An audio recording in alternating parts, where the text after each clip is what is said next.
자, 반갑습니다. 얼음사이다입니다. 자, 여러분. 요즘 우리나라 경제 참 어렵습니다. 그죠? 아마 안 힘든 분들이 별로 없으실 텐데. 자, 그 중에서도 또 특히나 고통받고 있는 세대가 있습니다. 그게 누구냐? 바로 20대, 2030 세대를 비롯한 청년층입니다. 최근 20대 청년들의 취업 문제가 사회의 크나큰 문제로 대두되고 있습니다. 청년들의 취업 문제가 굉장히 어려운 상황입니다. 청년들의 경제활동 참가율이 날이 갈수록 떨어지는 것은 물론이고 고용률 역시 함께 계속해서 내리막길만 걷고 있습니다. 맞습니다. 최근에 이런 20대, 30대 청년들의 취업 문제라는 것은 사실 그들만의 문제는 아니고 사회 구조적인 문제 역시 분명히 존재를 한다는 것이죠. 자, 중요한 것은 약 10년 전에 있었던 그 08년, 09년쯤에 있었던 그 글로벌 금융위기 시절은 물론이고 또 심지어 IMF 시절에 비견될 만큼 현재 우리나라의 경제 상황이 매우 어렵게 돌아가고 있다는 것입니다. 과거 글로벌 금융위기 시절을 뛰어넘는다고 평가받을 정도고 현재 20년 전의 외환위기 시절, IMF 시절에 맞먹거나 심지어 더 악화된 것들도 있다라고 평가받고 있는 상황입니다. 자, 한 국가의 경제가 위축이 된다면 그 최대 피해는 결국 우리 같은 힘없는 청년들, 서민들, 국민들이 그 후폭풍을 온몸으로 감당하게 됩니다. 자, 얼음사이다 채널과 함께하는 알기 쉬운 경제, 비전공자들도 알아듣기 쉬운 경제, 지금부터 함께 주요 산업 지표들을 살펴보시겠습니다. 자, 지금 우리나라의 경제는요, 참으로 어렵습니다. 지금 대한민국의 경제 참 어렵습니다. 한국 경제 성장률은 과거 7위권에서 15위 수준으로 2배 이상 주저앉아 버렸습니다. 전문가들은 하나같이 입을 모아가지고 이런 문제를 근본적으로 해결하기 위해서는 국내 기업들의 목을 조르고 있는 이런 갖가지 행정 규제들을 개혁해야 된다라고 간곡히 설명하고 있는 상황이고 또 저 역시 제 유튜브 채널을 통해 가지고 이런 국가 경제의 근본적인 해결책과 접근법에 대해서 수도 없이 여러 번 그 방안을 제시했습니다만 자, 아시다시피 현 정권이 또 이 정권이다 보니까 시장 경제 원리에 본질적으로 접근하는 방법을 과연 이 정권의 양반들이 알아먹을 수 있을 것인가? 그 좀 어렵다는 것입니다. 불가능하다는 것이죠. 자, 더욱더 심각한 것은 소득주도 성장이니 기본소득이니 포퓰리즘으로 돈을 뿌려가지고 표를 사겠다는 이런 인간들이 참 안타깝게도 우리나라에서 자꾸만 실권을 가지고 득세하고 있다는 점입니다. 왜 이런 참극이 벌어지는 것일까요? 그렇습니다. 안타깝지만 국민의식 수준이 좀 낮기 때문입니다. 대단히 죄송하지만 국민의식 수준이 좀 낮기 때문에 이런 사람들이 자꾸만 득세를 하는 것입니다. 국민들에게 실제로 인기도 많이 얻고 있고 나라의 정책 주요 전반을 절대로 가져서는 안 되는 사람들이 주도하고 있다는 것이죠. 그런데 여러분, 우리가 여기서 잠깐 한번 생각을 좀 해봅시다. 이 사람들은 자꾸 국민들에게 어떤 돈을 뿌리기만 하면 다 같이 잘 사는 사회가 올 수 있다라고 참 어리석은 소리를 반복해대고 있는데 그러면 여러분, 저런 사람들이 뿌리는 돈, 나라와 국가가 뿌리는 돈은 과연 어디서 나옵니까? 결국은 국민들 호주머니에서 나오는 것입니다. 결국은 기업에서 나오는 것입니다. 코피 터지게 좋은 물건을 만들어가지고 제조업을 부흥시키고 기업들이 글로벌 기업들과 피말리는 경쟁을 한 뒤에 이제 성공적으로 외화를 벌어와가지고 또 그 중에서는 막대한 비율의 법인세를 기업들이 납부를 해주고 있지 않습니까? 기업들이 돈을 벌어다 주니까 국가 재정이 유지가 될 수 있다는 것입니다. 소득 분위가 낮은 국민 대다수는 사실상 소득세를 거의 내지 않는데도 불구하고 이 나라 국가 재정이 간신히 유지될 수 있는 것은 바로 유능한 기업가들 덕분입니다. 현 우리나라 경제의 어려움을 근본적으로 해결하기 위해서는 결국은 기업하기 좋은 나라, 사업하기 좋은 나라를 만들어가지고 투자를 적극적으로 유치하고 또 해외에 나가 있는 공장과 기업들을 다시 불러들이는 것만이 유일한 해결책, 근본적인 해결책입니다. 그렇게 해야지만 고용도 증가가 되고요. 또 그렇게 본질적으로 성장한 이런 선순환의 경제 구조들은 국민 세금 한 푼, 유지비 한 푼 들지 않으면서 공짜로 계속해서 영구적인 경제 시스템으로 돌아가게 됩니다. 자, 근본적인 경제 문제 자체에 대한 접근을 하지 않는 이상 그 무슨 짓을 하든지 간에 그것은 미봉책에 불과하고 임시방편에 불과한 법입니다. 그런데 문제는 사회주의 계획경제 마인드가 골수 깊이 박혀있는 이런 사람들, 이 좌파 정부의 사람들이 자신들의 고집을 포기하겠느냐? 그럴 리가 없다는 것입니다. 그래서 우리 대한민국의 미래 역시 함께 어둡다는 것입니다. 자, 여러분, 지금 이 정부에서는요, 허구한 날 입만 열면 서민 서민 서민을 외치고 있습니다. 그런데 참 이상한 게 있어요. 이상하게 국민들 간의 소득 격차와 빈부 격차는 날이 갈수록 자꾸만 벌어지고 있습니다. 여러분, 이게 왜 이러는 걸까요? 근본적인 경제 문제에 있어가지고 접근 방법 자체가 잘못되었기 때문입니다. 잘 알지도 못하면서 시장 경제에 국가가 자꾸만 인위적으로 개입을 하고 시장 논리에 의해서 자연스럽게 책정되어야 하는 그 임금 수준에, 국민들의 임금 수준에 국가가 인위적으로 강제 개입을 해가지고 소득주도 성장이라는 이름 하에 최저임금을 무리하게 끌어올려 버렸기 때문입니다. 자, 그런데 강제로 최저임금을 올렸더니 어떤 일이 발생했습니까? 온 국민들이 부유한 월급쟁이, 부자가 됐던가요? 절대 아니죠.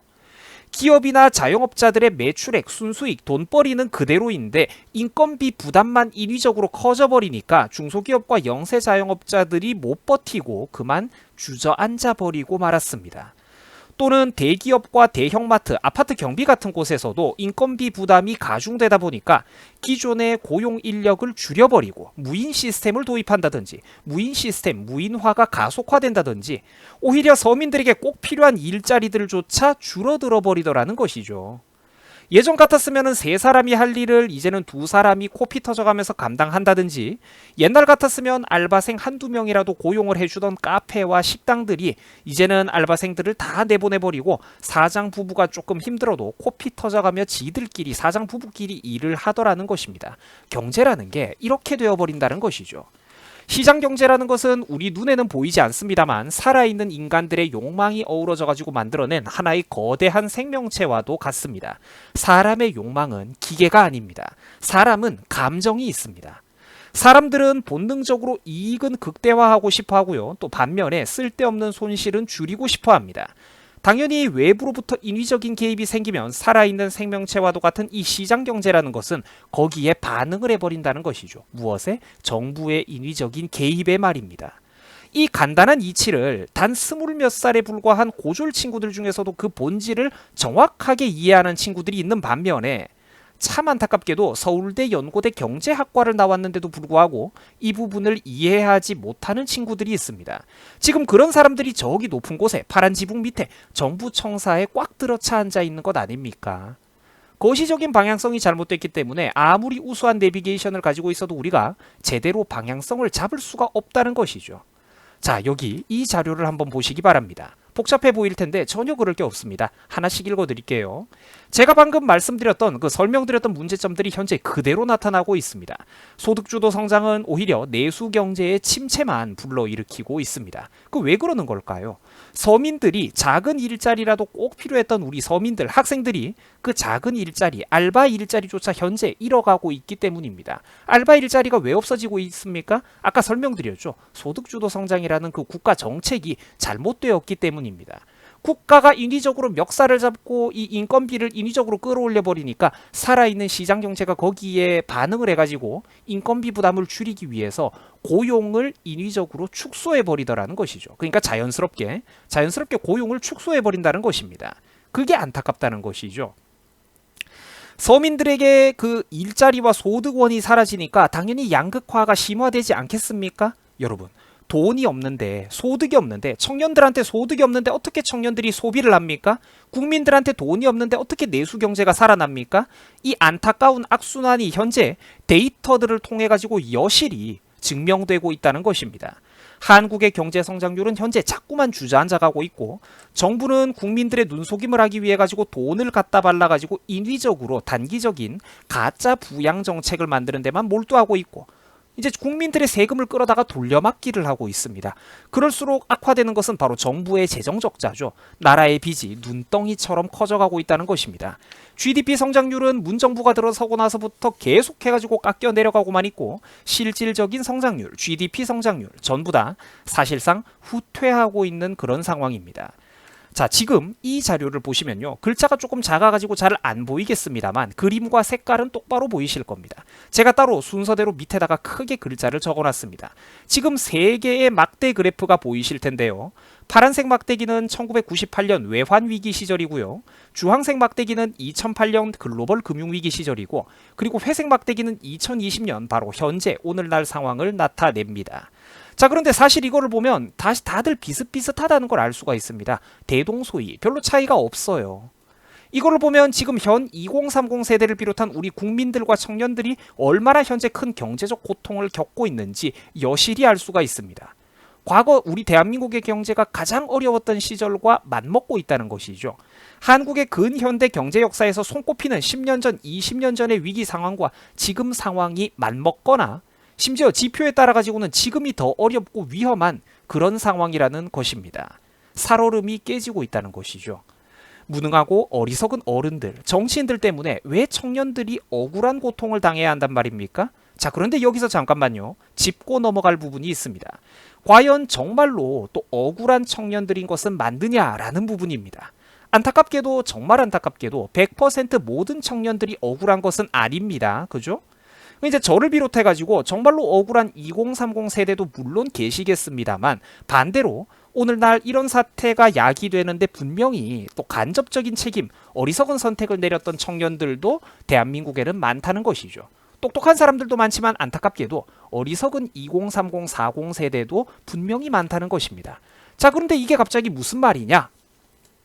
현재 우리 사회의 정치 시스템은 다들 아시겠지만 국민들이 투표를 하면 그 지지를 받은 정치인들이 국민들의 민의를 간접적으로 반영해가지고 일종의 대리 정치를 하고 있는 그런 시스템입니다. 국민이 국가의 최대 주주이자 오너라고 우리가 생각을 해본다면 정치인들이라는 존재는 그 국민의 부름을 받아가지고 일정한 임기를 가지고 주식회사 대한민국의 지휘봉을 잡게 된 전문 경영인, 쉽게 말해가지고 월급 사장이라고 볼 수가 있다는 것입니다. 자, 그러면 여기서 중요한 것은 국민이라는 오너와 주주들이 선택을 주주총회를 잘 해야 된다는 것입니다. 그런데 반대로 주주들이 어리석어가지고 국가 경제와 정치 문제에 대해서 잘 모르고 아무것도 모르고 달콤한 사탕 발린 소리만 하는, 실제로는 현실 국가 경영에 대해서는 아무것도 모르는 무능한 선동꾼들을 한 회사 대기업의 최고 경영자로 뽑아버리면 어떤 문제가 발생하겠습니까? 그렇죠. 당연히 우리 주식회사 대한민국의 운명이 산으로 가게 된다는 것입니다. 국가 경영이라는 것은 다들 아시겠지만 거대한 배를 움직이는 항해와도 같습니다. 자, 다시 한 번 더 강조를 하겠습니다. 국가를 경영한다는 것은 거대한 배를 이끌고 지구 반대편을 향해서 나아가는 거대한 그런 장거리 항해와도 같습니다. 드넓은 바다로 그저 나아가기만 하면은 만사가 다 풀릴 것 같지만 실제로는 문제점들이 많습니다.